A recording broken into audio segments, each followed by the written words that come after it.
Hey, welcome back to Two Guys, One Pitch. We have a special guest. Episode of Two Guys, One Pitch. There's not normally a third person here, but we are in the presence of a man, a myth, and an Irish legend, or an Aran Islands legend, shall we say. We welcome Paul Mullen to the podcast this week. The Irish legend, Irish Sasquatch from the Aran Islands. But we said last week we'd have a special guest. This is our special guest, the one and only, near and dear to my heart, obviously, and maybe hated in some people's hearts, but not mine. And for those of you that may not know, Paul is a current Utah Warrior and a USA Eagle prop. Started out obviously in Ireland, right? As a U18 Munster, where he got his feet wet playing rugby. U18, U19, and U20, right? Yep. And then came to the U.S. for college and did U20s USA, right? And then straight from U20s to the elite D3 Galveston team. Stepping up. So, to grace us with his presence down in D3 Galveston, then a short time on the Harks, right? D1. Yep. And then Sabercats, and then San Diego when COVID hit, Legion briefly, and then to Utah. Did some jumping around there, huh? Yeah, and then USA, men's Eagles 15s. So that's a little background. I'm sure most of you know already who listen to this, especially here in TRU land. But so you played it under 18s. I'm just curious, like when did you start playing rugby? So I went to boarding school. Well, first of all, I'm from a small island off the coast of Ireland, and it's small, 9 miles long, 3 miles wide, population of 800. So there was no rugby there. The main sport there was Gaelic football, which is like a traditional Irish sport. But I went to boarding school, and so in boarding school there was only one sport, and that was rugby. And it was very much sink or swim. Either you like it or you don't. So basically, if you don't like it, get to like it. So I did nothing about it. Showed up down there and just loved the contact aspect of it. And so that would have been around, I was 12 when I started playing rugby. Okay. So what do you do if you don't play rugby? Like what? I mean, read a book. I don't know. Well, I know your brother cycles, right? So you have a brother that's a Olympic cyclist, right? So is that like? Well, not quite. Well, he's a cyclist. Yeah. Not quite national level cycist. Yeah. Yeah. So, he's so basically everybody starts off playing rugby, and it's you have the Munster jersey behind you. Like the rugby in Munster, it's like a religion. It's when you go to one of the home games, it's spectacular. If it's a religion, you join that religion almost. It's absolutely, it's really something special. But so we're in a boarding school. There was 30 lads in a class, and every day after school you had rugby training. So it's kind of a thing that first year you kind of just had to do it, and out there it's pissing rain. Yeah. So rugby's just like your PE, like it's like everybody's got to take it. Yeah, pretty much. Yeah, I mean, as far as I can remember. And then in the summer, now, fair enough, in the summer, once the rugby season was over, you'd have athletics and or track and field, you might kind of call it over here. So you'd have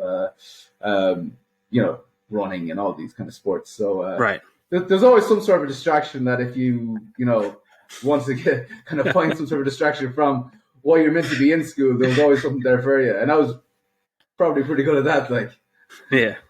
This goes back to what we said about this is why the other countries are so far advanced in rugby, is because they start.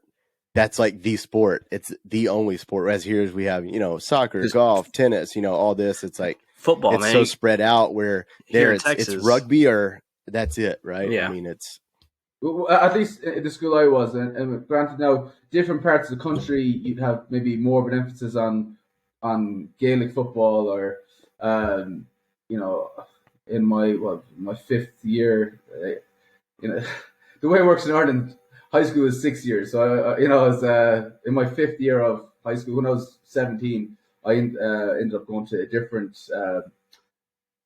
high school, and they had way kind of more sports. So it was kind of, you could play rugby or you could play hockey or rowing, and there's all these different options. But at this stage, I was kind of locked into rugby, or that's all I had my eyes on. That's actually why I ended up being sent to that school. Was my parents were like, listen, you're not doing what we want you to be doing in this school, so try this school. Maybe you'll focus a bit more on your studies here. And in fairness, I think I did anyway.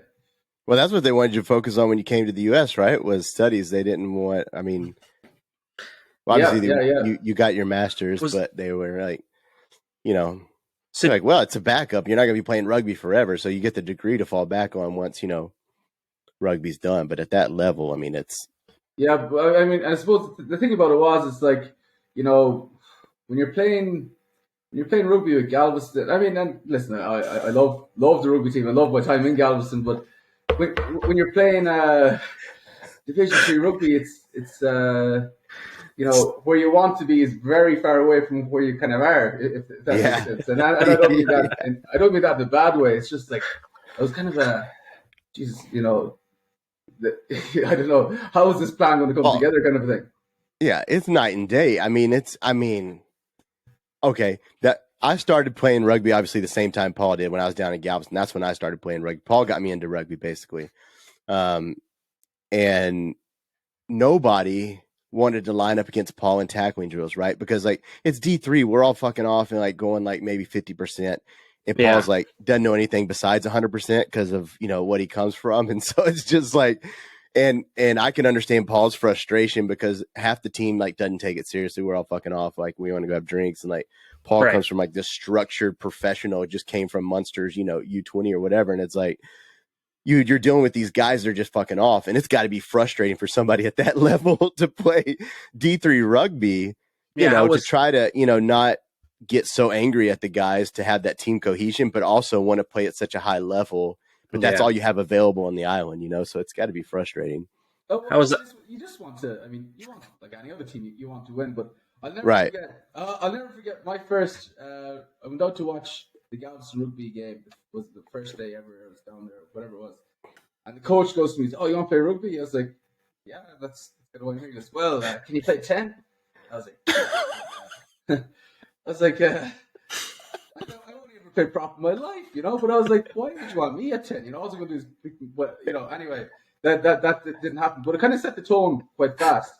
The other thing was, I'll never forget when Nutsack showed up to his first rugby practice. Man, he had the basketball, like, I still have the orange sweatband. Yeah. The sweatband. You had like your sweatbands, one on this hand, one on this hand. Yeah. Oh man, I was like, you got everything.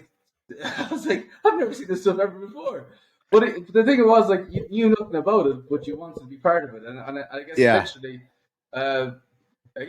you figured it out. But picture from that day, or those first couple of weeks, I knew nothing about it. I fell in love with it just because I'd been in the military. I was 28 years old going to college, and like I'd missed the fellowship of the Marine Corps, and I knew rugby from when I was in the service. My best friend was going to the Citadel. He played rugby down at the Citadel Military Academy. And that's kind of where I learned about it. But I just started playing, and I was like, man, these guys are freaking awesome. Like hanging out. It was like being back in the military again. And I remember asking Paul, because they're like, anytime you get a new guy in D3, they're like, you're going to play wing. And back then I had some speed. I'm not going to lie. But I was like, I don't know what to do. And Paul's like, go watch some videos. And I was like, well, who do I watch? He's like, just go watch like Jonah Lemieux or something. And like, I went back to like my apartment, and I put on videos of Jonah Lemieux, and I just like fell in love. I was like, this giant man is like outside, just like trucking people against like all these different sizes. And I just kind of fell in love with it, man. And just camaraderie. I enjoyed like hanging out with the guys almost as much as playing the matches and, hitting people and stuff like that. But yeah. That's what I find with rugby. It's like one of the most beautiful things about it, I find at least, is that no matter where you go in the world, if you find a rugby team, straight away you have friends, Absolutely. And for me, that was like, man, coming to Texas. I mean, Texas is as far away as, in every sense in every aspect. It's very far from where I'm from. Not only just polar opposite, culture and everything. But straight away, once you find a rugby team, there's lads. Oh yeah, what are you doing for Thanksgiving? It's like no idea. Well, you're coming to my house. Yep. Christmas, same thing. And it's just those times when it's kind of special. And then no matter where you go, there's all these different countries with different languages, and it's just like you have one thing in common, and that's rugby. And then after that, you find out, okay, maybe this guy, we have other things in common, but rugby is always a good focal point. But 100%. It's one of the few sports. I mean, there's no, like, I played baseball all, growing up my whole life, and it's not like that. You play all different tournaments and stuff, and you don't have that close knit, call up somebody, what have you, or, need somebody to help out. It's not like that. Rugby, literally outside of the military, is Javi knows this, is the closest thing to being in the military, because the humor is the same, right? The dark and funny, like very much humor, the aggression, like beating the shit out of each other for 80 minutes and then having drinks together. You get in a barracks fight with somebody drinking, and then the next day you're like, you forget all about it. So you move it's on, as close as you can get to being in the military and having that brotherhood. And that's why, whether I'm not playing anymore, I'll always be involved in rugby some way or some form, because of what it's done for me as far as being out of the military and bringing back that, what I missed the most, that made me most depressed, was that group of guys. So yeah, definitely. Whether it's D3 or, USA level, it's that camaraderie doesn't change. That's one thing that doesn't really change between divisions, it seems, is that camaraderie, but yeah, it's great, man. It's insane. But definitely, thanks to Paul for helping me stick with rugby and not give up. There's plenty of times I was like, man, fuck this.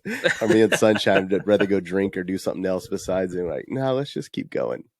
Although Sunshine did kind of fall off. Yeah, I think it was very much of a, I don't know if I say this right, a drinking team with a rugby problem kind of a thing. Is kind of what it was in Galveston for probably the longest time. And don't get me wrong, we had some great times. Especially there was always that one trip of the year, and it's like, I remember the boys would be saying, okay, we're going to McAllen. And I was like, where's McAllen? And it's an 8-hour drive. I was like, what?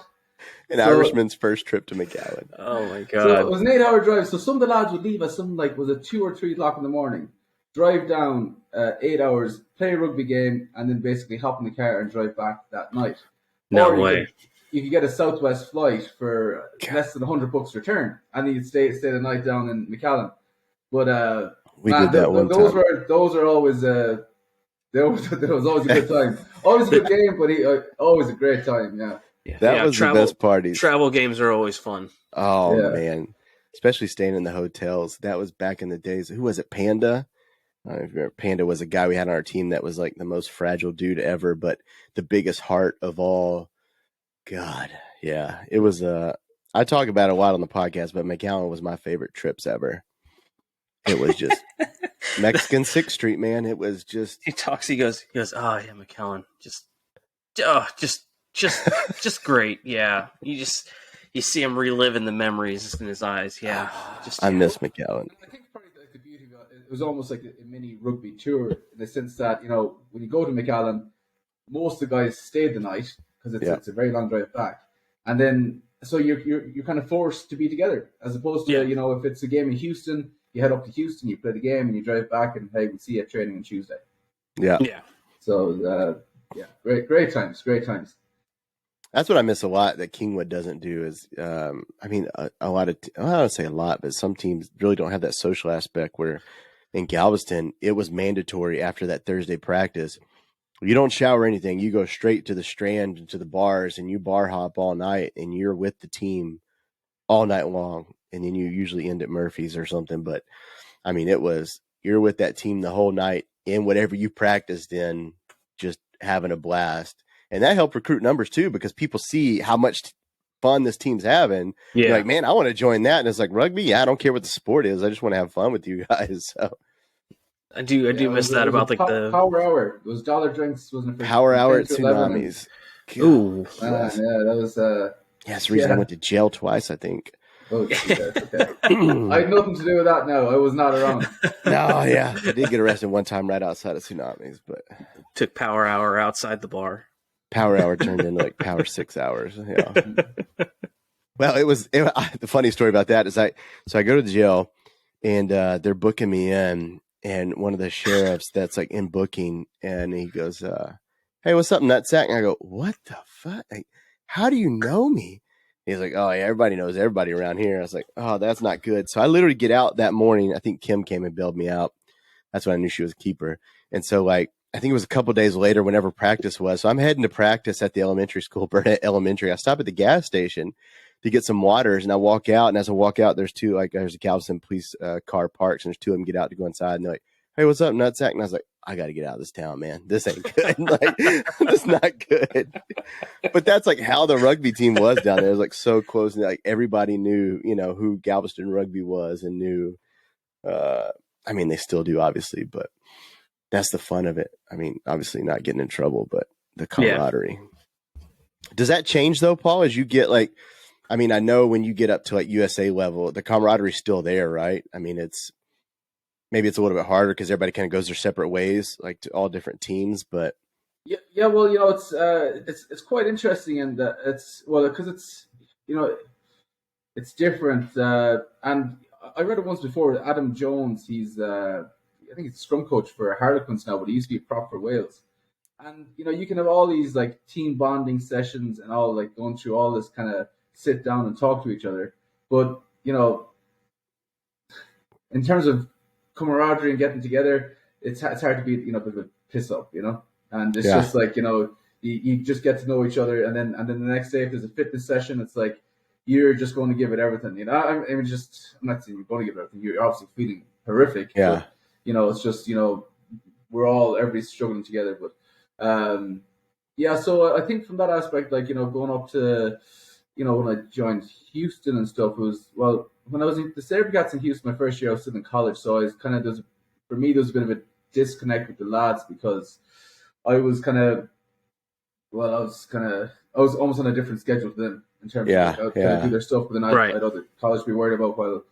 And then I also find it probably takes a while to to get to know the boys. Like going into this is my third year now with the Utah, and it definitely feels like a family. It's very it's a very just right close now the bond cohesive, right now is, cohesive. And we're halfway through our third week of preseason, so still early. We've only met some of these boys. We've only known them like for 2.5 weeks now, But I think it helps when we're all like we're all the same goal in mind. Yeah, I guess that's the thing. Yeah, too. When you're at that upper level, you don't have. Whereas in D3, you've got like side jobs and all this, but when you're at that upper level, it's basically that is your job, right? So you're spending even more time with these guys than you would at the lower levels. So you spend more time with these guys. Because especially USA, because you're traveling, right? Like when y'all went to South Africa, y'all were there for 3 weeks, then you went over and like there for 3 weeks. So, I mean, that's a good month and a half that you're away from family. You're literally day and night with these guys. So. Yeah, I mean, they kind of become your family. And what's interesting is kind of back to boarding schools. Like, when we were in boarding school, we'd be in school, you'd be in the school for a month at a time, and then you'd go home for 4 days. And after 5 years or 5 or 6 years, you've spent more time with these guys, like on the rugby team, than you have with your own family. You know what I mean? And it's like, it was only a couple of years ago when one of my kind of classmates from school was out here in Texas, actually, just a few years ago now. He's out in Texas, and he was like, "Yeah, man, should we spend more time together than we have with our own families?" Yeah, you're right, and it's just that kind of bond or cohesion is just. And we don't have that here. We don't have. We have boarding school here, but it's usually like, I think it's like a military academy. Yeah, it's like for discipline for like kids that like fuck up, but not for sports or something like where y'all have it. You know what I mean? And that's what I talked about, like. New Zealand, all these other countries have the boarding schools, but it's for sports. Well, a good example, I guess, is like when I was up there visiting in Salt Lake, they have the soccer school there, right? Yeah. So it's like the same kind of concept, right? If it was rugby, where it's a school dedicated to a sport, basically for advancement of a sport, and like these kids are high school level, but they're there, for a prestigious level of a sport, which is kind of nice. So I mean, I guess it'd be the same concept as rugby, where you're living there, you're going to school, but you're focused on, a sport instead of just academics. Is the boarding school more focused on sport, or is it kind of like an academics? Is like a 50-50 split, It's sport. or would Let's you be say? honest. I bet it's Well, sport. Or is it like no, well, yeah, you're talking about sport. It's actually it's probably more so the opposite. I mean, like, they're more academic, right? well, you'd be like, I mean, you'd be there to be like, you're not really there to play rugby. Do you know what I mean? You'd Yeah. be there to kind of to study and and all this kind of stuff. But for me, studying, yeah, it's just yeah. Even through college, man, No, it was a yeah, struggle. yeah. It's like All that's on your mind is rugby. Yeah. yeah, you'll find every distraction Yeah, I mean- possible. So yeah, so when you can be out, and then with the rugby, then you're kind of going off. Sometimes you're traveling. Like I think was it Wednesdays we used to play our games. Wednesdays or Fridays, I can't remember. You'd have a half day, and you'd gone from the school. Because as I said, I was in a boarding school, and like when I say this to Americans, like it was a castle. But Americans, you think castles. Oh man, you're lucky. That's awesome. I was like, no, a castle is probably the closest thing to a prison I can think of. Yeah, I was gonna say. I've never been in a prison. Dark and dreary, like a Harry Potter movie. But it's old, it's damp, it's cold. I mean, man, like It's like what you see on Harry Potter when they're at the school, right? well, yeah, and it's just like so when I say like castle over here, it's like, nah, man, like we were like kind of boarded up for a month at a time in this cold, ancient, damp building. It's like you're only delighted to get out of the place for a couple hours, like That's a lot of young testosterone built up in one like area. Well, and that was probably the beauty of rugby as well. Is like if you had kind of a get all that out. problem with somebody, but it's like, well, if I'm going to tackle this fella, I'll tackle him extra hard. Make sure he kind of, I guess that's what we had in the Marines. We said take it to the tree line. If you had a problem, you just went out to the trees and just fought each other and left it out there. The tree line, or every Friday there was the grappling matches. Yeah, I just told you no knee bars and no fish hooks. Everything else was good. We just go out to the trees and just fist fight. Jesus. I mean, again, that's the big difference between, I think, USA Rugby and everywhere else, right? It's now getting to the point where it's growing so fast that now we have middle school rugby, right? And some high school rugby where it's growing. I mean, not at that level, but I mean, before, a decade ago, there was no such thing as really high school rugby. Yeah, I mean, it's Utah. It's massive up here. I mean, that's where they had the North American Invitational, the high school teams. Right, yeah. I think they have it here every year. No, they have it every year. Well, I was up there this past year because I met up with a few people from the Woodlands, and man, like this is impressive. I mean, the amount of teams going on, the way it just flows so smoothly. It's like this is impressive. Yeah. Yeah, one of the girls from Kingwood that I used to coach, she got invited to go out there, so I was pretty excited to watch her play. Yeah, no, it's a fantastic weekend. It's the amount of people that attracts the teams, and they're from all over the place. It's I mean all over the world. So it's cool. Yeah, I love to see it. That's awesome. Maybe Refined Ruggers might have a booth up there next year. Yeah, let's go. Yeah. I mean, I'll come to Salt Lake City. It was gorgeous. 2 guys, 1 pitch, and Refined Ruggers go, and we'll do a live. We'll do a live airing. Put it on the sponsor's budget. Oh wait.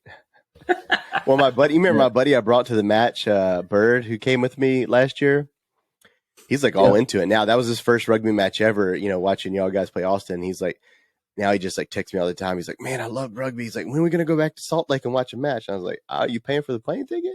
But he's like into it now. He like fell in love with it. That was his first rugby match ever. And he was just fell in love with it. I was like, yes, that's what we need. I was like, if more people would just come to a live rugby match, professional rugby match, they would fall in love with it. Like, that's all it takes. I feel like just one, like, watch it in person. And, like, you'll understand what the love is for it. Well, I like, too, that the MLR was doing the, I don't know if they're going to do it this year, but after the matches, the Sabercats are doing it. I know they did it up at Utah when we were there, but they let, like, the fans come onto the pitch after. And that's huge in growing the sport. I mean, what other professional sport do you get to come on to, like, the field afterwards and, talk to the players and stuff like that? Yeah. that was really cool. That was when my buddy Bird also. Do you think that makes a big difference? Like, let's say if you brought, I know your kids are quite young still, but if you were to bring your kids to the game and what players come up afterwards, do you find that a big thing to grow the sport? Absolutely, because yeah, 100%. These kids look up to. I mean, you think of just athletes in general. Yeah, they look up to him. Even my buddy who's not a kid, but he told me after the match, he's like, "It's so cool. We get to go into the field," and like he was like just in awe of the players. He was like, "Oh, that's so cool! Like they just played a match." Because to him, it's a professional sport that you're sitting there standing talking to the players that just played this sport.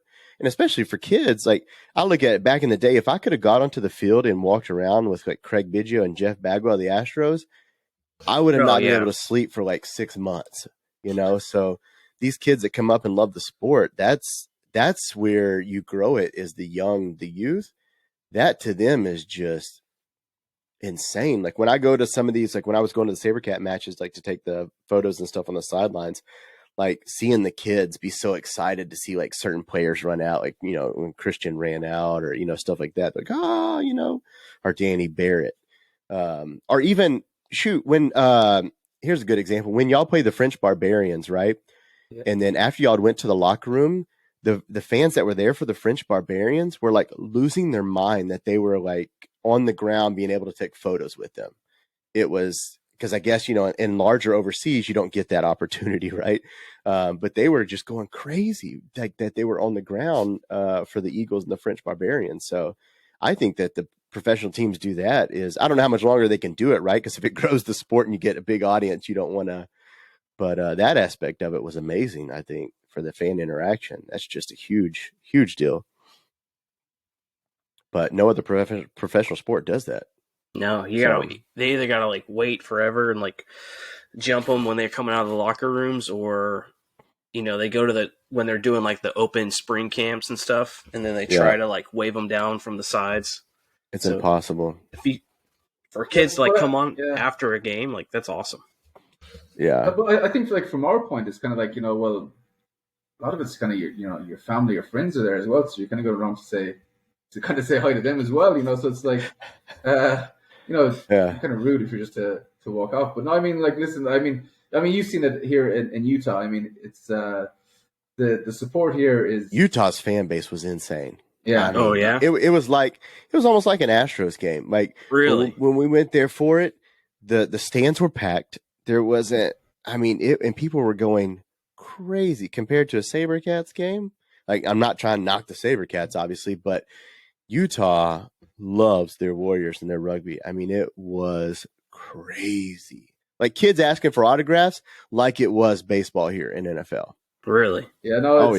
It's huge. I mean, it's like, but even like the location of the stadium, the backdrop with the like the mountains. Yeah, in the background, you don't get a better stadium than that. It's one. Like I remember talking to one of the referees. I forget who was it now.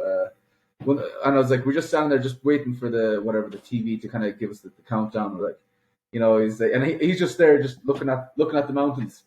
And I was like, geez, not a bad spot, is it? Like, and he's like, oh, man, probably one of the most beautiful places I've refereed ever. And it's just, I mean, granted, like when you're halfway through it, when you're blowing, because of the altitude, you're probably not thinking that. But just at that moment, it's like, Jesus, this isn't too bad. Yeah, it's gorgeous, man. Like I expected. The funny thing, I knew it was going to be bad. I pull up and I couldn't find parking anywhere to the damn stadium. Like we showed up, I think 5 minutes after the match had started because we drove in from the national park, and there was like no parking. I go, what? I thought literally something special was that night, like booked near the stadium. No, it's because they sell out every damn seat. It was just a madhouse, man. And I was like, that's the way. Like it gave me so much hope for the future of rugby and Major League that I wish the SaberCats and the other teams had that same kind of fan base. But I was like, Jesus, man, like they took it seriously. Like they do not play with their rugby. Yeah. It was a beautiful thing to see. I mean, it was great to see. And it's absolutely amazing to play in front of. It's just like, because like, and then after a while, I mean, listen, I moved here not knowing anybody. But now I've gotten to know like some of the fans. You kind of see them every home game, and it's like you kind of catch up, and then you get to know, their family, and it's just listen, it's just really nice, people kind of It just becomes even more of a family. Yeah, exactly. They're invested in it. Yeah, and there it goes, the full circle rugby camaraderie, everybody coming together. Yeah, literally, it goes back to the camaraderie thing, right? The closeness, right? Of how intertwined they are. Like seeing the families get excited for seeing their players and the kids run down. It was now it was crazy, man. Is Utah like the most packed, like, or not most packed, but like most supported team you've played for in the States, I should say? Oh, yeah. I mean, the fans here are, and I'm not just saying that to say that. Like, right. It's like not like you've seen it, man. Like the stadium is pretty much packed out. It's crazy. But I think even like the atmosphere there, it's like when there's tries, there's fireworks going off. Like there's, it's the stands are wild. Yeah, like the people around you.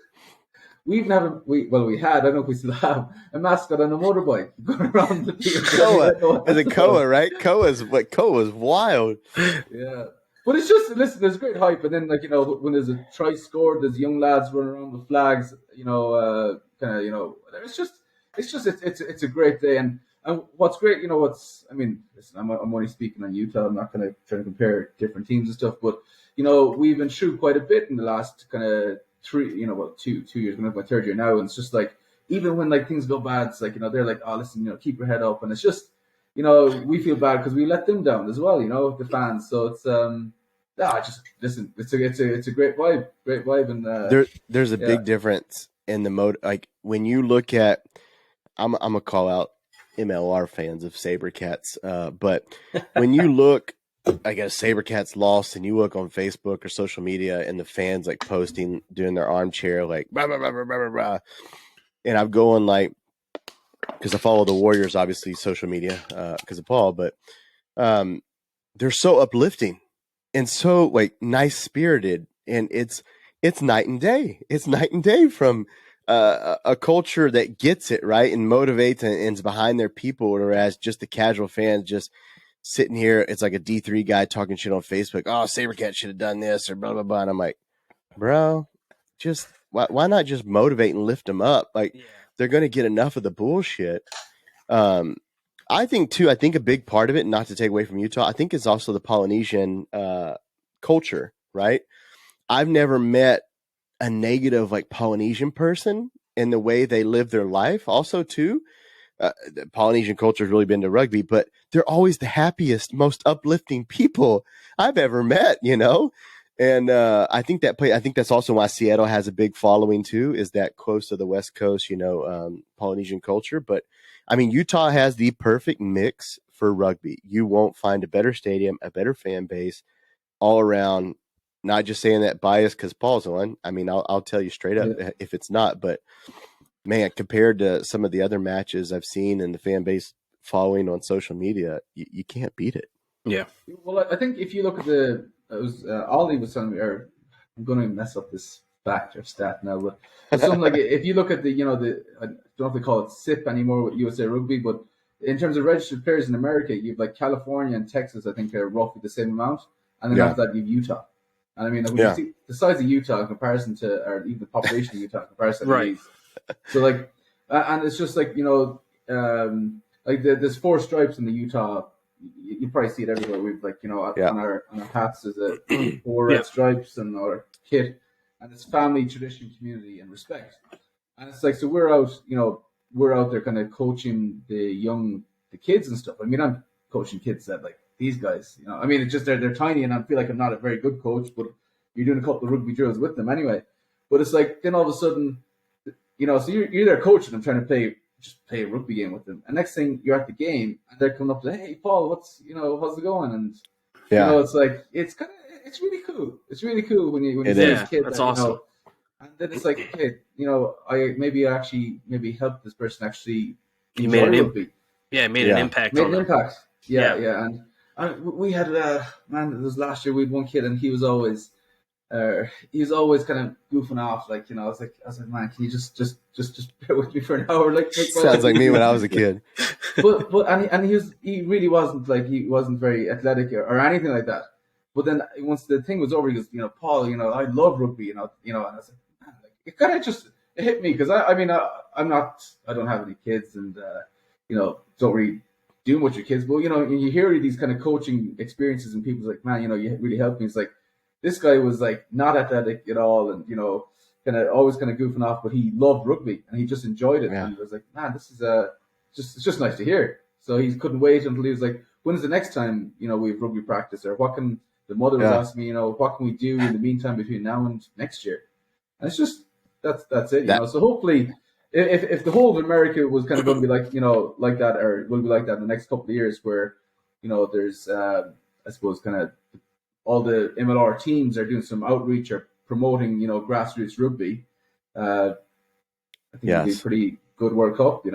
Yeah, more of that. 31. Yeah, more of that for sure. Yeah. Well, and that's. You saw that, and that reminds me of, I hate to go, I don't know if you listen to the podcast, obviously, I don't even know if he's still alive, but Panda on D3, the guy, I love Panda, no athletic ability, but he had the biggest heart on the team and loved rugby and loved the team, that he was always there, always at practice, always at the match, like no matter what, just wanted to play rugby for the team, for the spirit of the game, like the kid you're talking about. That's what it's about, it's not where, like football, right? You play pee-wee football and they're like, oh, you suck. And if you're not good, you just kind of give up and it is what it is. There's not really a passion, I think, in it, unless you're like one of the very minute few that are going to go to the NFL. Whereas in rugby, I'm a D3 40-year-old man that's not great, but I have passion for the sport and I will always want to play it. And I want my kids to play it for other reasons than just besides of hitting people. And I think that's what rugby brings. And I think that's what's great about like the youth and stuff like that, is you give these kids an outlet and purpose. Besides, you don't have to be great to play the sport, as, I think some of the American sports focus. There's always, whereas in like we'll stick with the football analogy, right? So football, like if you're not like top tier, right?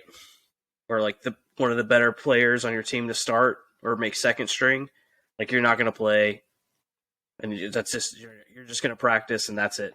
Whereas in rugby, like you may not make that first team, but there's going to be a second team that you'll get playing time on, right? Fuck yeah.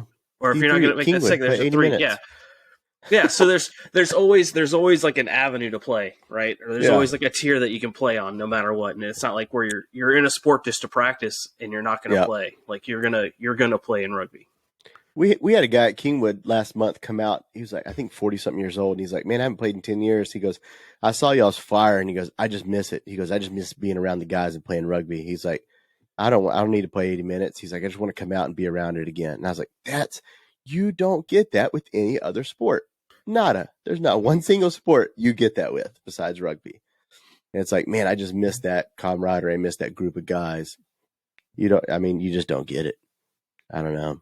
I mean, maybe obviously I'm preaching to the choir of people here that love rugby, but maybe beer league soft pitch or slow pitch softball. That's what it's called, right? Yeah, but in beer league, you have the guys that used to play college baseball that think they're still in college baseball, and you're like, hit the fucking cutoff, dude. Now don't get me started on that. Beer league softball. That's the only thing I was actually decent at. Yeah, was baseball until I realized I wasn't gonna be taller than 5'7". I was screwed. So, yeah, well, it is. It's like my son loves basketball. He's like, I want to play basketball. I go, I'm 5'8". Your mom is 5 foot. You might want to invest in another sport, but whatever. He's like, I want to play rugby. I go, well, there's no 5-year-old rugby team, so not yet. Guess you're not gonna play. Not yet. I mean, Kingwood can't even get 15 guys on a field. Do you think we're going to have a fucking youth rugby team? You can try it. I feel like the kids are more dedicated than the adults. That's true. Adults suck. Yeah, speaking of D3. Oh, we went on a long tangent there. Speaking of D3. Speaking of D3, Paul's old favorite group of rugby. Well, while we're on the topic of D3, I'd like to just genuinely, you're laughing there, so you're making me laugh. So I genuinely mean this, but there was a player I injured against for Kingwood back in the day. It must be. It's at least 5 years ago because this is or 6 years ago because I'm 6 years with the MLR. So, but Ryan Neely, I did not. I would like to apologise for injuring you, and it wasn't my intention to injure you. And I'll send on. I have a T-shirt, I have a Warriors T-shirt, and I have a Warriors jacket. I'll send them on to Nutsack there, and he'll give it to you at training. So please accept my apology. And hopefully we'll see you at the Utah SaberCats game in Houston. Neely does come to the games, and I'll make sure he comes over. There you go. So I have a brand new jacket. Well, I mean the tag is still on it. I'd say he's roughly my size. He's 3XL. Yep, so, exact same size. I've made some shirts for him. So there you go. That's a good apology. Yes. So please forgive me, Neely. That's a bury the hatchet. Yes, it's done. Bury the hatchet. It's done. The unintentional gator roll. We love you, Neely. We just want to see everybody be loved here. Talking about gator rolls, did you see Fort Hood against Alamo City? Oh my God! Wait, was that D3? That was D3, man. 22-5. I mean, we both said Fort Hood was going to win. They had a pretty stacked team from what I saw. So, but I was looking at the picture they posted, and I didn't see that big dude, that big Samoan guy on the team. So maybe he missed out. Is it? No, Samoans are usually big. Yeah, I've never met a small Samoan. So yeah, go ahead. A Smallowan? Smallowan? I've met a small Samoan. He was like 5 years old. He's a kid. Even then, they're still the same size as me. Was he 5'7"? Yeah. 5'8". It's not showing up on TRU's shitty website, so I'll take your word on it that they won. Yeah, Fort Hood won. And you won the bet for Corpus McAllen. McAllen Corpus is going to win. 20 points, 19-39. There it is. I'm glad we didn't bet any gear on that one. One game we didn't mention though was D2's San Antonio and Woodlands. I didn't know they were playing this past weekend, but the Woodlands traveled out to San Antonio, and I thought the same Houston Woodlands players would be on it. I wonder what happened over there. I don't know. I was expecting the Woodlands to win, but yeah, I saw some pictures, and someone mentioned it was like a dust bowl, man.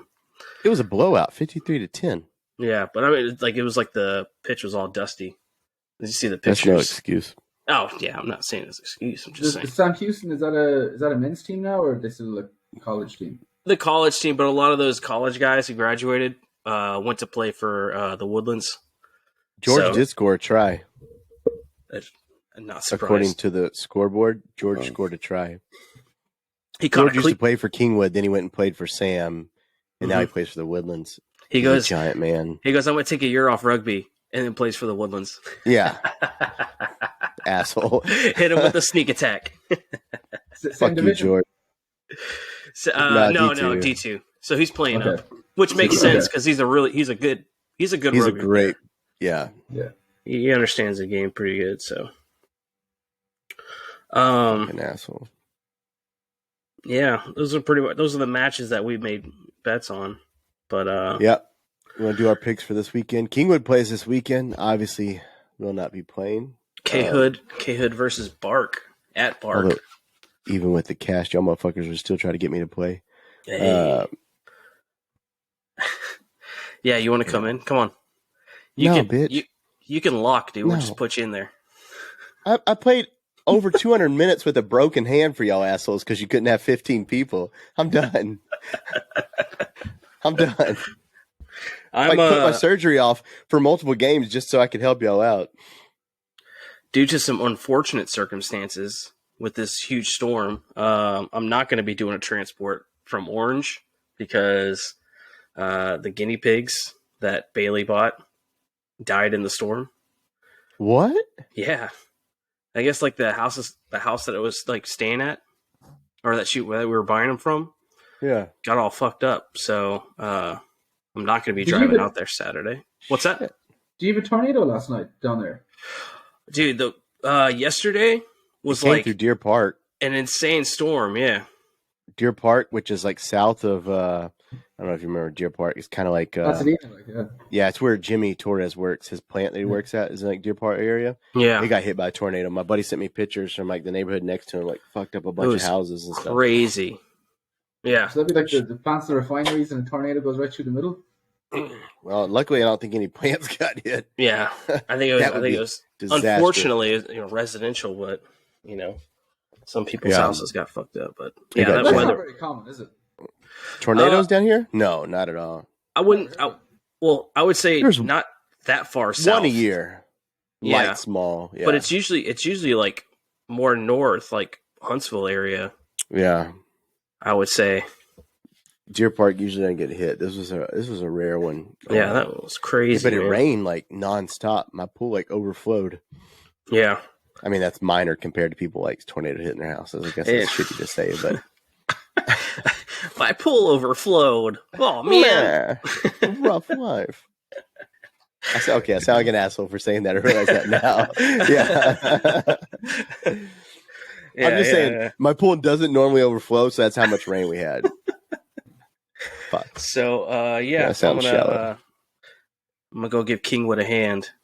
Make the trip down to the Bay Area. Are y'all gonna have 15? I don't know. Who cares? We'll still go there and play anyways. Yeah. Fuck Bay Area. So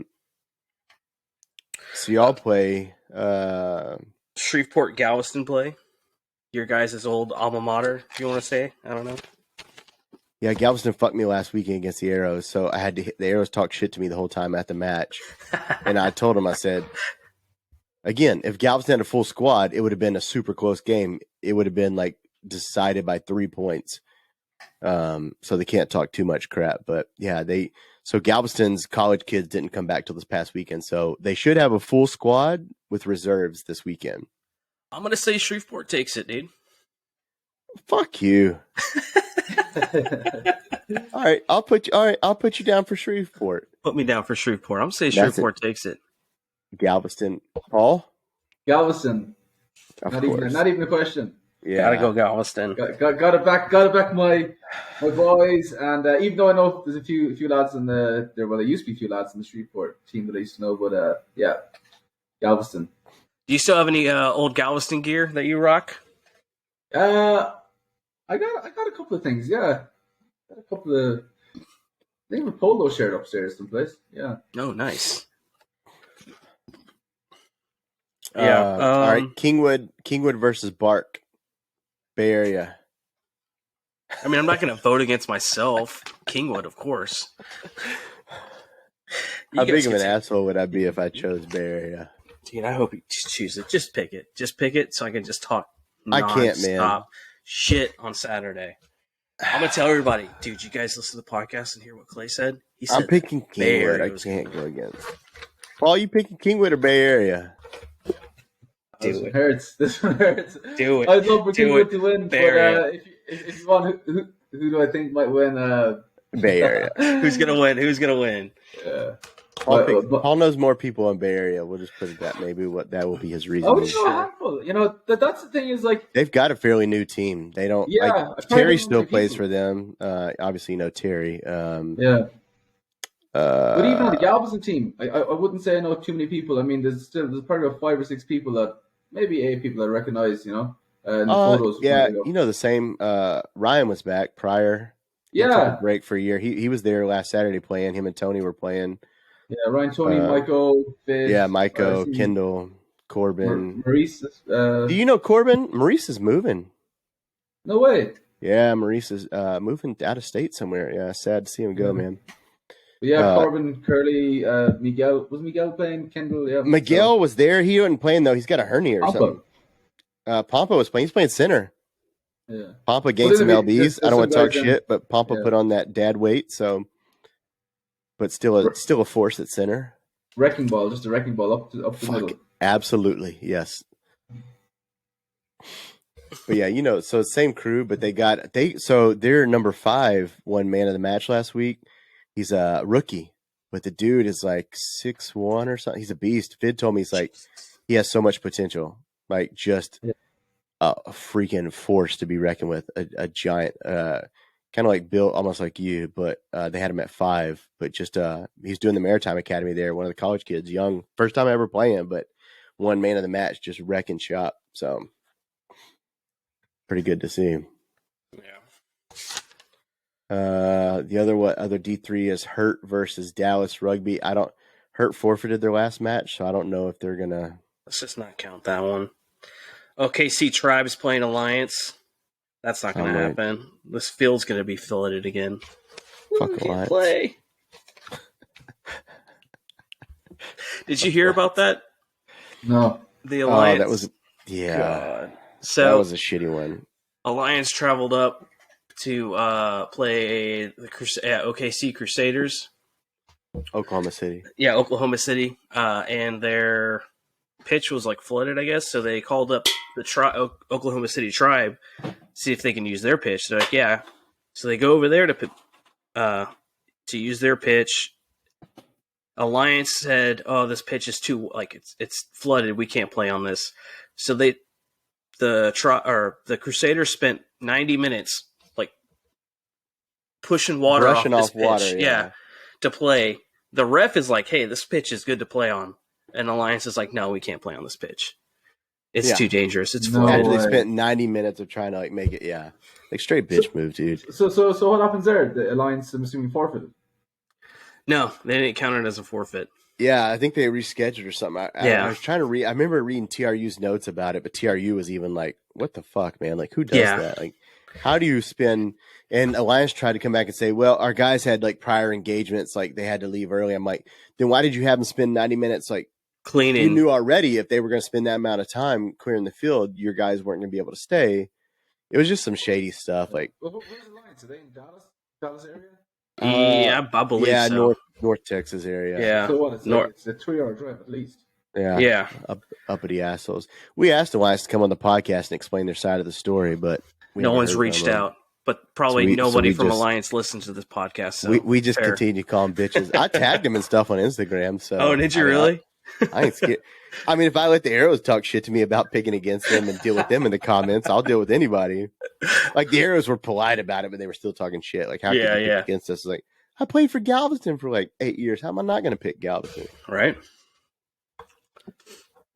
I'm still sad nobody's saying Jesus can't play rugby. Yeah, I don't think they're going to. You're going to get smited. All right. That's it for D3 South games that are coming up. No red cards either, though. From last. Oh no, there was a red card from last weekend. Yeah, it was. Was there a description? Rugby Texas boys, high school. So high school rugby had a red card. Lake Travis High School versus Allen High School. But all the rest were yellow cards. So somebody probably said they slept with their mom. I subscribe to your mom's OnlyFans. What'd you say, dude? Like, what's that website? Oh, speaking of refs and not OnlyFans, but OnlyFans and refs. I don't know if you listened to that one podcast, but one of the first matches we had, one of our refs for our D3 match was Butch, who was an MLR ref. I think I told you about it, but one of the best refs we've had so far. Yeah. And like he actually reffed the Galveston Arrows match, and like some of the guys on the sidelines were talking shit, and I go, "Hey, this is the best ref you're going to have ever," because he actually reffed MLR. So he actually knows what he's doing. This isn't some D3 ref that like took a 1-day course and has no idea what he's doing. I was like, this is the best ref you're going to get. So I wouldn't talk shit about this one because he actually lets you play through stuff and not blowing the whistle every 5 minutes. But yeah, somebody was saying something. I was like, this is the best ref you're going to have all year. I wouldn't talk shit. Like, yeah, that guy was this awesome. Dude used to ref MLR. So I hope we get him one more time. That dude was one of the coolest refs we've ever spoke to at a social. We talked to him for an hour and a half. Like drinking beer with him. He's like, I don't like to hang out at socials. I usually just ref and then I'm out. But and then he stayed for like an hour and a half. Military and used to coach UT's men's rugby and quite the history. Background. Quite the history. Yeah.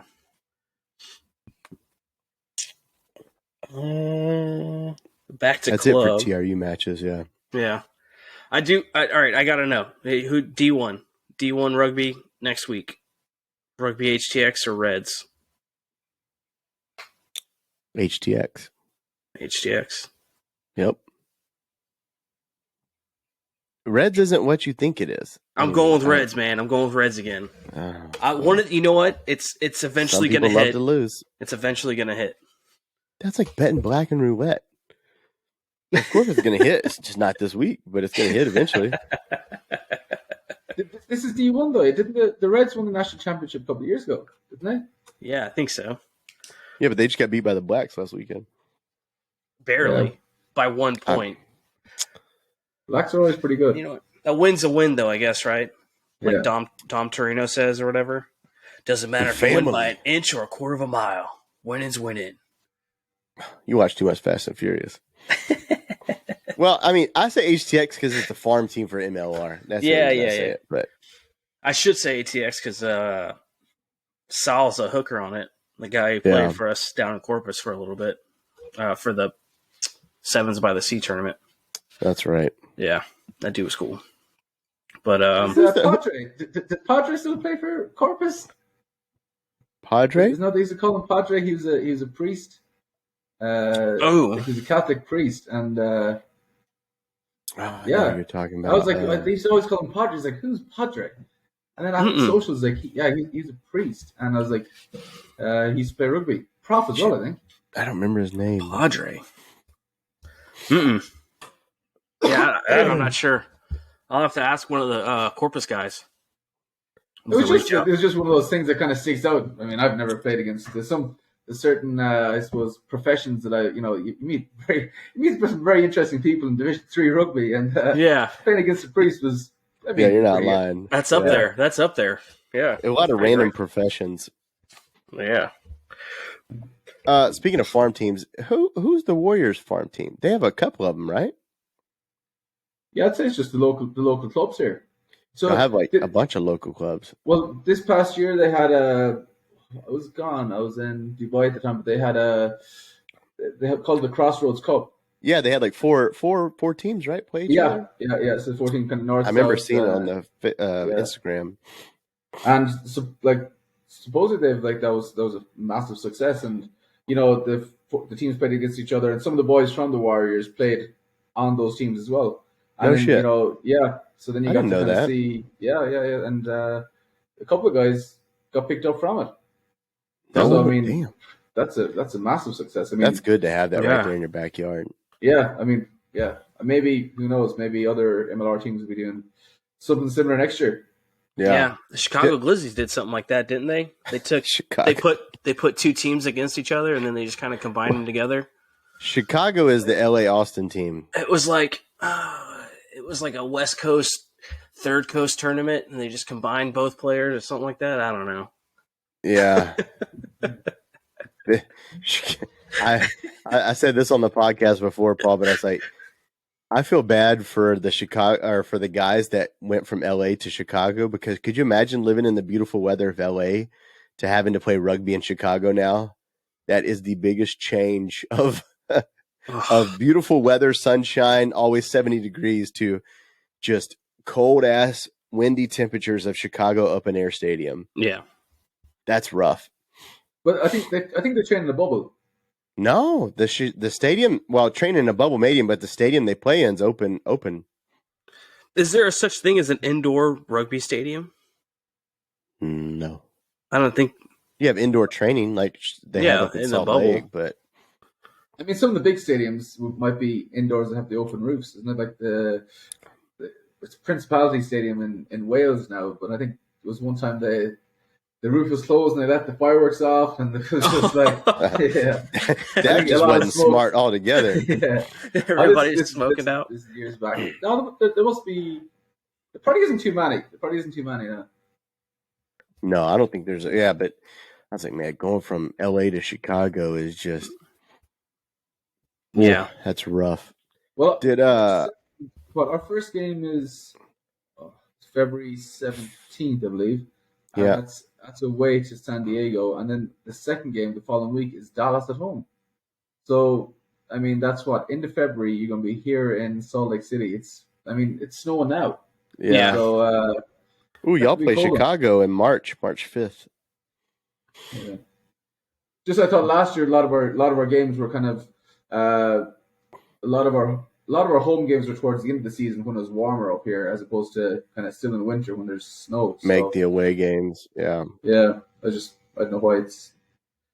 I don't know why it's our second game is at home this year, but whatever. It is what it is. How do you feel about that one? Playing in the snow? Yeah, listen, I don't mind the cold. I'd much rather the cold than the heat. When I first landed in Texas, I was like, Mike, like, you know, He fucking hated Galveston. He hated Galveston. Oh, it was just the heat, man. Like, you know, when you're in Ireland and if it's over, like, I think it was over like 25 degrees. Like, if it's over 85 degrees, you know, Fahrenheit, and you're in Ireland, like, you could actually ask for a water break. So, like, you know, you'd have 20 minutes water break and then 20 minutes halftime. And then I came to America. I was like, right, like, you know, what's the story? Is there going to be a water break? He was like, where are you from? I was like, Ireland. He goes, welcome to Texas. I was like, and he just kind of kept on going. I was like, holy, I was just welcome to Texas. Keep playing. Yeah, it was just, man, that heat was just kind of something else. But what I like with the cold is, you can work to stay warm. When it's hot, you know, you can't really like kind of cool down. Rest up if you, yeah. You can't cool down. Yeah. Y'all start off with against San Diego. Yeah. And then home Dallas comes to y'all. Yeah. So we have a preseason game. We're heading off to Atlanta in just about a week's time. We're heading off to Atlanta, and then we go from Atlanta straight to San Diego. We have like a training camp in San Diego, and then I think we come home, and then we go straight back to San Diego to play a game. So y'all come to Houston April 8th. Yeah. Nice. Yeah. Yeah, I don't know. I mean, where did Marcel land? Is he was on Austin, right? Oh yeah. He was in Austin. Now he's in San Diego. Oh, so he's over there. Didn't Mikey go to San Diego? Yeah, Mikey's also in San Diego. Yeah. So y'all lost Mikey. Okay. Yeah. Did Lasike come back or is he done? Yeah. No, Paul Lasike's here. Yeah. Yeah.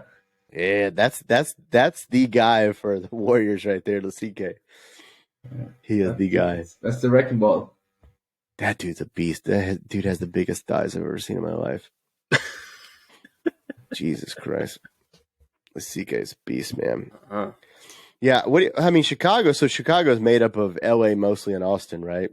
Yeah, it's a mix. That's where Bryce Campbell went and some of those guys. Yeah. I don't know. Well, then Miami's supposed to have a team next year. Do you see that? Miami Sharks.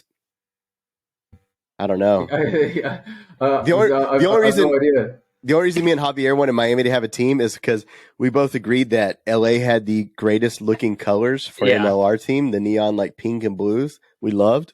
And so we want Miami just to have a team so somebody can bring back the crazy colors of the neon. Change it up, man. I'm tired of seeing like blacks and Starbucks green. Yeah. Atlanta and Chicago. Oh, God bless. Oh, Atlanta, I was reading today on social media, all the fans are so pissed about that change. Oh, I'm because sure. Like one person made the change. They didn't ask the fans. They didn't ask anybody. They just basically made the change without talking to anybody. And like the fans are pissed off about the change. Yeah. Yeah, I don't get it. I don't know. I will say at least I look forward to the military uniforms this year and like the city uniforms, like when Utah did the white and green ones, and y'all had the cleanest military with the Thunderbirds. Yeah. Oh yeah, I saw those. Look so good. That was a good one. Damn. Did you get that jersey? Yeah, I got all the ones this year. Oh, really? Yeah, I'm gonna let old guy in Utah have them. I'm not gonna bid on any this year. Clay's saving money this year. Yeah. This is the year of saving money. Yeah, I feel bad too because I like bid on all those jerseys, and one of them I was like, no, I'll let this guy have some.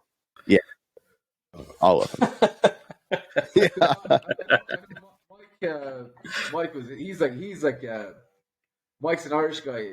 Yeah, Mike hates me. Yeah, me and Mike. I know he does. Me and Mike were the two in the bidding wars, and I won them all, and I feel bad. So Mike, I doubt you even listen to this podcast or know it exists, but you're going to win them all this year because I'm not bidding. My wife says I have to save money this year. So what's crazy was when I first landed here, Mike reached out to me, and it turns out that we actually went to the same high school in Ireland. No shit. He done like the Irish equivalent of the marine transportation degree. Yeah. in That's Ireland, small and then world. so he actually went to school with one of the guys from the island. And, That's a small world.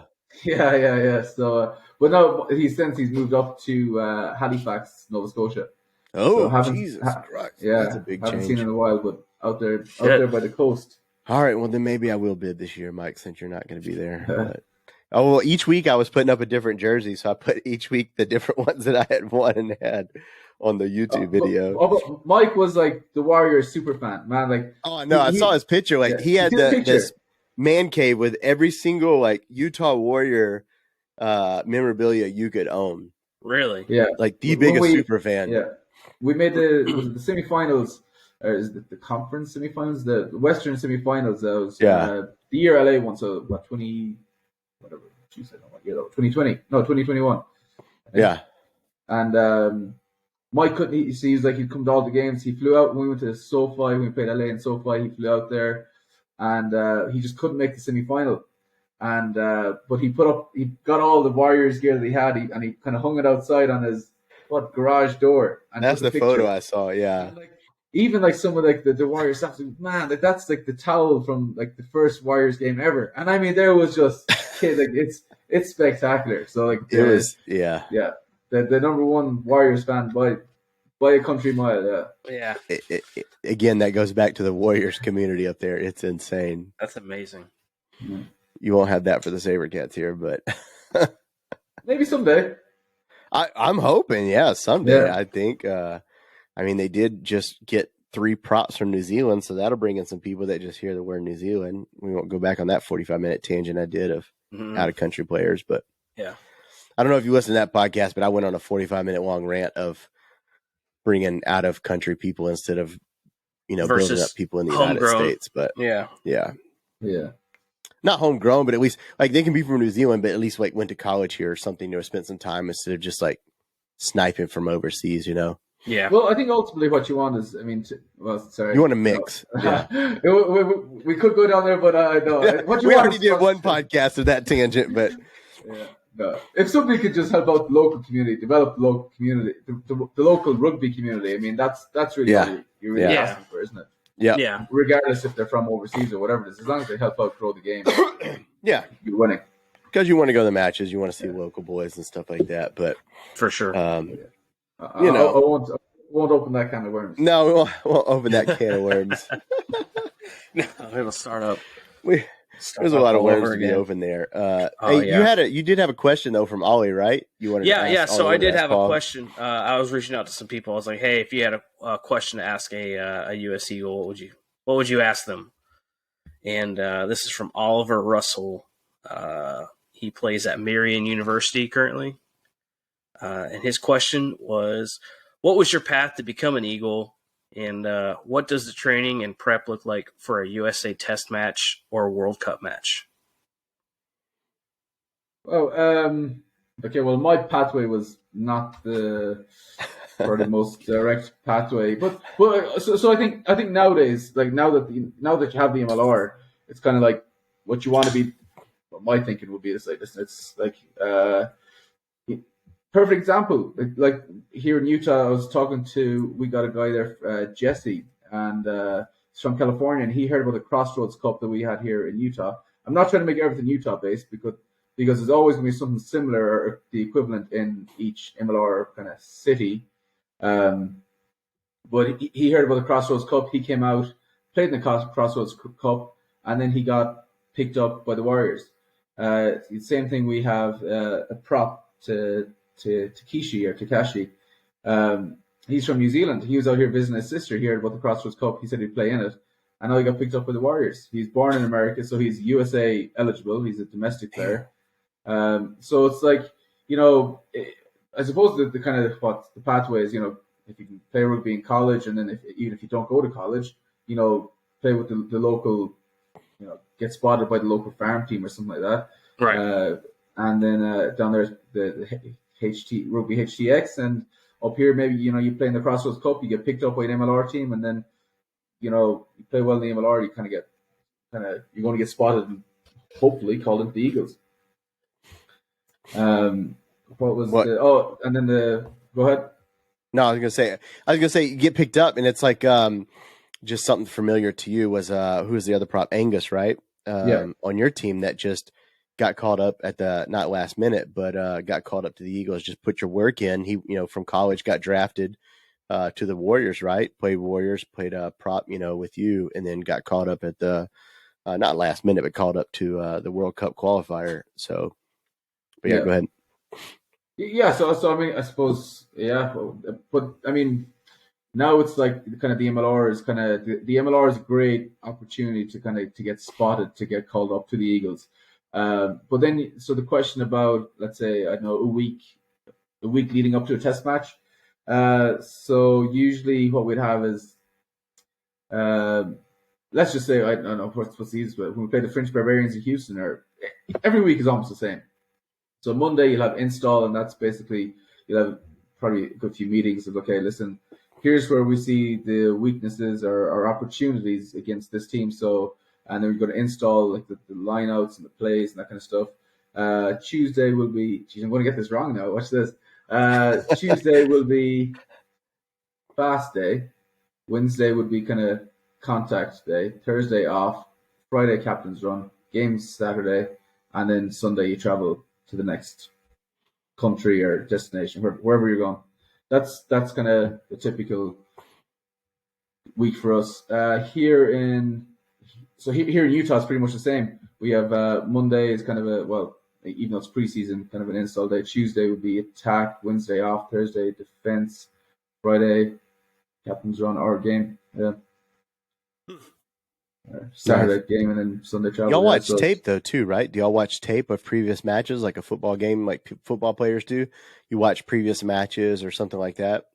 Yeah. So yeah, you've been watching tape of the previous match or the games they played, but even all of our trainings are recorded as well. So like we've a drone, so even like for the scrums and stuff. And so y'all record your practices and everything too? Oh yeah. Oh, There's so you can watch practices, and then you even get it's kind of like the coach might send out kind of like a video of like, he might take 10 minutes out of the practice and go and talk through these clips and say, listen, yeah, hey, you've done this really well. Hey, you've done this. This isn't really what we're looking for. So, just learning from that. So it's no, it's listen, it's great. It's great. Yeah. No, I mean, there's no excuses, is there? Yeah. I think you hit it, like, for as far as the path to becoming an Eagle is just probably play as much rugby as you can, because the more you play, the more eyes see you. I mean, that's really what it comes down to, right? Yeah.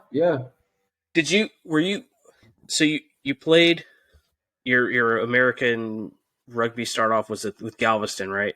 And then were you approached? They were like, "Hey, come play with Hark." Was that who you played with at the D1 level? Who was it? You got snipes. No, so Hark was actually, I played with Hark before I played with Galveston, and the reason behind that was so I came to America, and then the USA. I was playing U20, right? USA under 20s, yeah. And I was talking to like the coach, and he was like, man, like, he was only playing the highest kind of level rugby you can, and so that was like, Hark was Division 1, Galveston was Division 3, so he was like, yeah, play with Hark, and it was, yeah. So I played there for wasn't even 6 months, 3 maybe 4 months maybe. So and then after that I was like, okay, that was 2021. Sorry, 2011. Yeah, and 11. Yeah, and then after that it was Galveston all the way up then. Yeah, I played my last game for Galveston. It was against the Arrows, and then the following week I was playing for the Sabercats against like some St. James's. Like, what was the transition there? You're just like, I'm gonna go play with the Sabercats. Like, see you guys. Go from D3 one weekend. I'm gonna go walk onto the Sabercats. Hey, you get out. I'm in. See ya. Yeah. They're like, I got a few yellow cards and maybe a couple of red cards. Kind of in my last couple of years. You got a shit ton of cards in D3 with Galveston, and kind of looking back, I don't know. Listen, whatever. But it's anyway. It's kind of I was. It's only me to be blamed for. But I remember like when I was playing like the game with the Sabercats, the coach comes up and it's Paul, just no stupid shit, like, and he didn't see me play any Division 3 games, but I guess he heard. Yeah. And I was Paul like, had a reputation. No bother. But just I think the difference was, well, obviously, like the scrums, the scrums were hard, but it was just speed, and then you went from the MLR, and then we went over to Newcastle for 3 months. The Falcons, right? Yeah, that's right. And then the speed there was even faster. It was just so fast. But I mean, call a spade. I was way out of my depth, like way out of my depth. You know what I mean? Yeah. Yeah. When they tell me I got to play 80 minutes, I'm like, hey, I'm way out of this. I can't do this. Yeah. Well, it's just, you know, I mean, when it's so fast, you know, in Newcastle, it's just like everything was just. It was. I mean, that was my kind of. Yeah. It was just. I suppose kind of. For me, it was just. It was my first year of kind of pro rugby, and you know, basically, I went to Newcastle. Was Gary was like, we played the June tests, and then after the June tests, Gary was like, listen, what are you going to do between now and the November tests? And at the time, there was going to be no games. There's going to be I wouldn't be playing any. If I stayed in America, I wouldn't have played any rugby between the last USA game we played, and then the next USA game we would play, which is against the Maori All Blacks in Chicago. So he was like, listen, would you be interested in going overseas for a couple of months? I was like, yeah, absolutely. Like whatever I can do to stay, you know, within the USA setup, I'll do it. So that's why I went to Newcastle. Well, that was leading up to the World Cup, right? Too. The year of the World Cup in Japan, right? Well, that was 2018. So that was like the summer of 2018, and then we went into what, the November tests, and then November tests kind of turned into that's right. I think it was ARC with America's Rugby Cup or Championship at the time, and then straight into MLR, and then MLR straight into the training camp for the World Cup. So that was the only kind of time where you're kind of left with, you know, kind of no rugby to play. So that's why I went to England. What was it like playing in the World Cup? That's what I want to know. I mean, because as a kid, that's got to be your dream, right? I mean, that's the kids here that dream of playing in a World Series or Super Bowl. It's the highest level. The rugby kids dream of playing in a World Cup. I mean, that's the end all be all. Yeah, well, I think the what I kind of probably for me at the time was like, listen, I just wanted to, you know, you're just trying to, you know, again, I was fairly young in terms of I was very green, I suppose, in terms of professional rugby, but you kind of just want to nail your role. And if I'm honest, I probably only realized like kind of when the World Cup was over. That's only when I realized like, geez, that was a World Cup. You know, we're all flying back. You fly back we're flying back from Japan, and then I kind of got injured in the last game. I kind of sprained something in my knee. And then you come back to the plane. Next thing, everybody goes to LAX, and then all the boys are going their separate ways. Yeah. And then you're just, you know, you spent the last almost 6 months with these boys. You know, I think I see my fiance or my girlfriend. She was girlfriend back then. I've only seen her for, I'd say, maybe 2 weeks in months. You know, we basically lived Colorado, and then it's only, you know, you're sitting on the plane kind of by yourself. You know the teammates around you, and you're like, kind of, that was it over. But no, I mean, listen, to play in the World Cup, just the whole experience was fantastic. You know, it was really amazing, and that's probably why it's even harder still a bitter pill to swallow to realize that we're not going to next year's World Cup. So yeah, I didn't want to bring it up.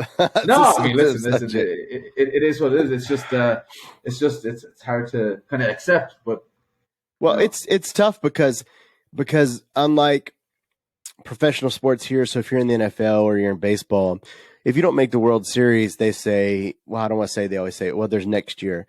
It's different because in rugby or in soccer, it's another 4 years of your life. So that's age. I mean, that's you get up there in age, right? So you only have so many World Cup chances as opposed to World Series or Super Bowl chances. So that's what I feel so bad for soccer and rugby players is it's not, oh, there's always next year. It's 4 more years until you get that chance again, as opposed to, you know, World Series or Super Bowl here. So it's rough. I think it's rougher for the professional sports of rugby and soccer because you've got to wait a longer time than, oh, there's next year, you know? Yeah. The way I see it. Yeah. It's a bit like the Olympics. I mean, it really is. Yeah. Once every 4 years. And, you know, if you miss out, well, will you be around for 4 more years? And exactly. do you want to hang up your boots on that note, or do you age out? do you just kind of fall off the radar without kind of ever getting to say goodbye? So it's Yeah, I just want to say it's fucking stupid that a tie ends the decision for a Rugby World Cup. Why not? I just, it's the same thing. Like in soccer, you have a shootout, right? It kills me that the decision ended in a fucking tie, and because they have more points on a game that they were able to score more points because that team like set players or whatever the conspiracy is. It just bothers me that it came down to that. Like there should have been, you go into another try or something. I think that's what hurt even worse, that it ends in a tie based off points of a match of, that they played against whatever it was. I don't remember whoever it was they played. And they put up the 80-something points. It's frustrating. Obviously more frustrating to you as somebody that, dealt with it, but. Oh, I think it's frustrating for us all, but sure. Hey, yeah, that's the way the cookie crumbles. I just think I was like, fucking tie, like done and dusted. Yeah. Yeah. It's, you know what? You got 4 years. I'm looking forward to watching the next 4 years. Yeah. I'm looking forward to it. It's just put it behind us. Fucking tie. Yeah, it's rough. I don't know. It's a rough one. It's a rough one, but what can you do? I don't know. You feel bad for the guys, but I don't know. You prepare for the next one, I guess. Well, that's it. Yeah, as long as we learn from it and qualify for the next one. Okay. Yeah. Well, I think you'll qualify for the next one. This one lit some fires, but I don't know. It's tough.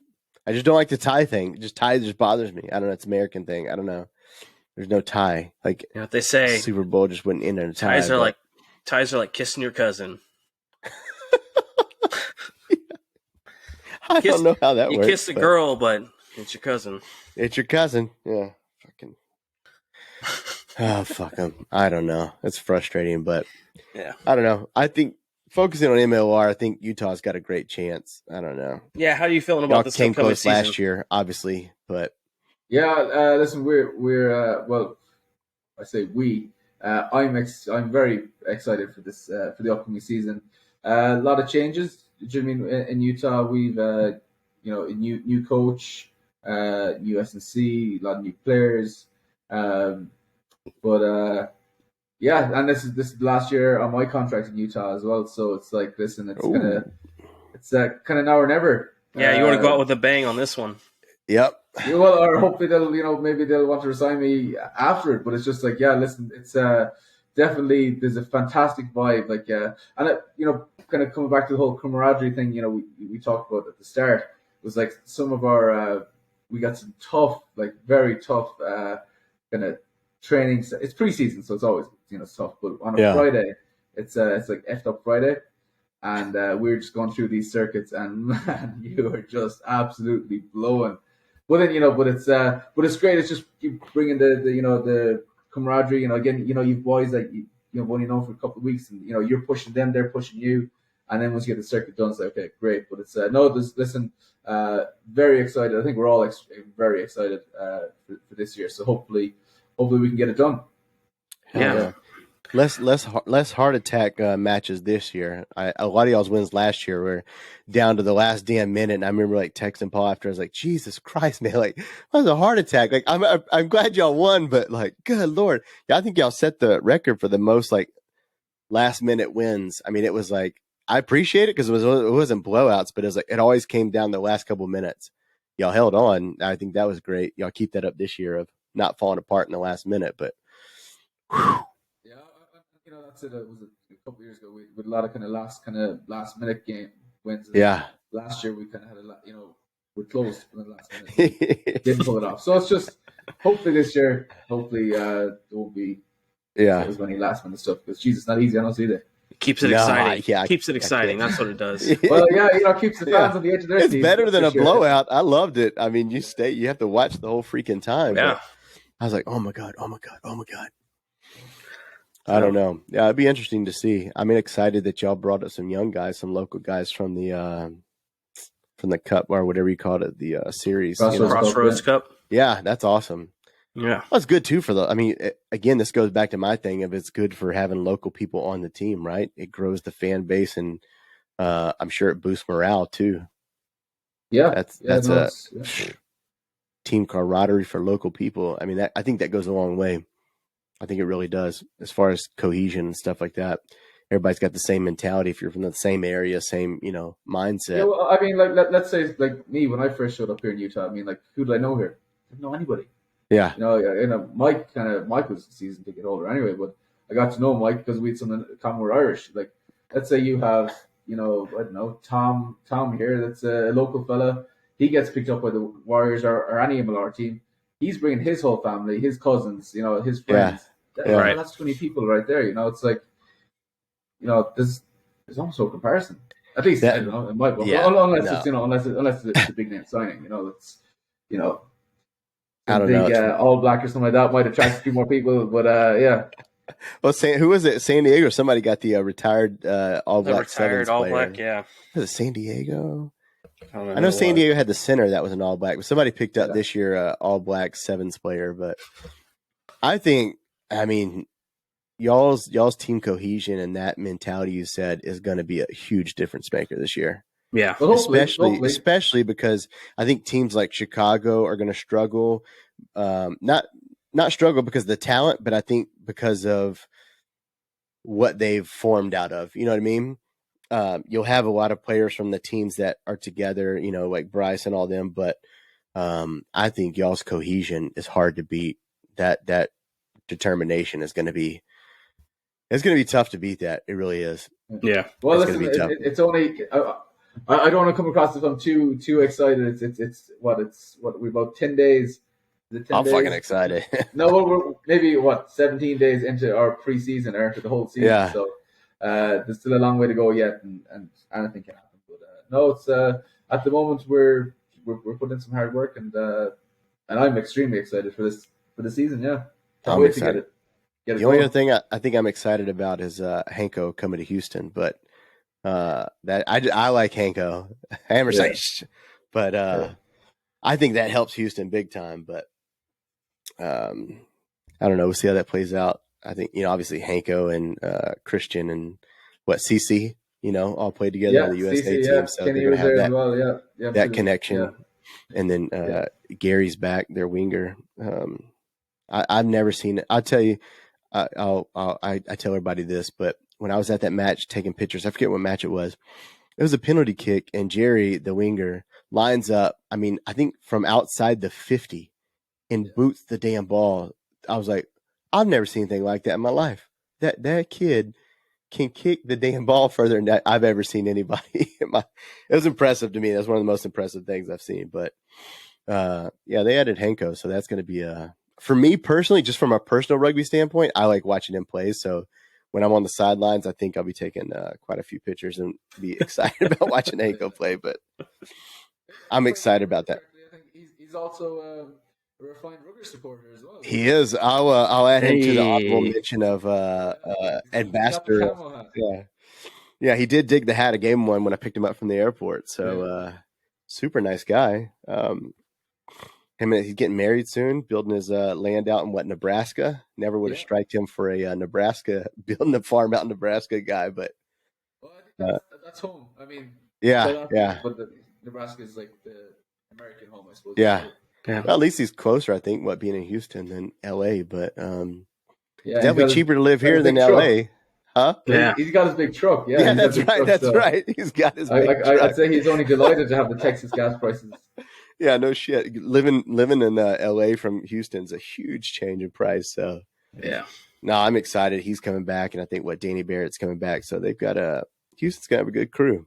They've got some of the Eagles there. So between Christian and CC and Danny and Hanko. So I think it'll be a good season for Houston. Yeah. We'll see how it all plays out. They went to the playoffs, so they got momentum, right? I don't think they lost any really big names, so it seemed like they've only gotten better. and they kept their hooker Dean, right? I forget his last name. Yeah, but Dean Muir, yeah. So I don't know. Look forward to it. It's gonna be a good season. I'm just ready to have rugby back on the damn weekend. So hell yeah. And now that I can't play, more rugby. Watching it. So. More rugby. Can never have enough rugby. We got club rugby, then moving straight into MLR. It's full days of rugby now. I'm excited. I told Javier I'm gonna get him a press pass this year, like the Sabercat, so he and I can be on the sidelines again, taking photos. I'm gonna buy an oversized suit and a fedora I'm gonna write press on the side of it. Oh, I'm gonna walk up. We're so screwed. I'm gonna walk up to people interviewing. We gotta get us shirts that say 2 guys, 1 pitch. Could be just carrying something like when you have the camera guy and you got the guy that's carrying the wire behind them. Yeah. Just carrying the wire that's not connected to anything. It's like, just roll out this. That'll be us. It won't be hard to spot. A bit like the Happy Gilmore, the caddy, the dude, the jumpsuit or whatever. The homeless guy. Useless guy ever. I told him too. I was like, man, we should do interviews. And I was like, we should just instead of asking serious questions, just ask the MLR players the most dumb random questions ever. Oh, that'd be fantastic. Yeah, just stuff that doesn't pertain to rugby. Just at all. What's your favorite post match meal or snack or post match at the nothing bar? Has to do. Yeah, nothing serious. There's a hot barmaid. Yeah, she's wearing a short skirt. What do you order? Light beer or dark beer? Yes. Wait, what? Just not serious stuff. Yeah, I mean, why not? Bit of fun. Yeah. Keep it fun. But seriously, though, post match, what kind of beer are you going with? Light beer or dark beer? Hey, I'm up here in Utah. I'm going with a soda. Nice soda? No. Hey, DP. Yeah. You got Kona longboard.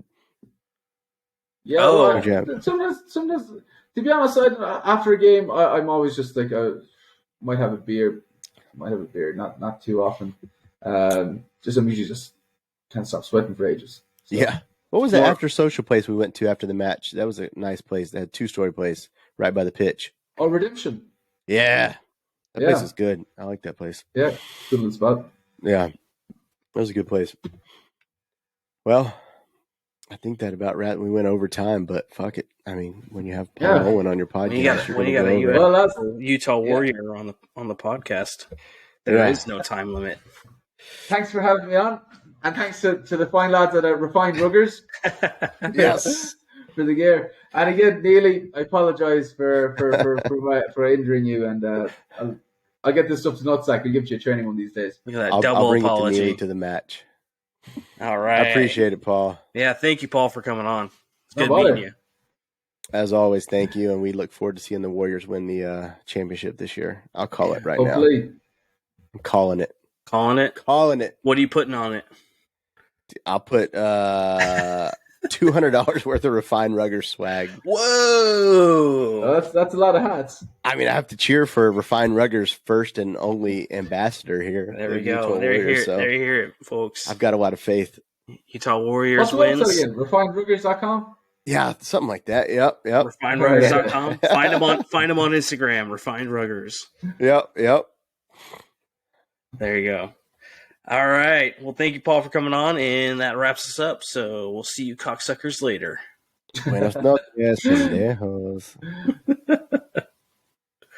Oh, man.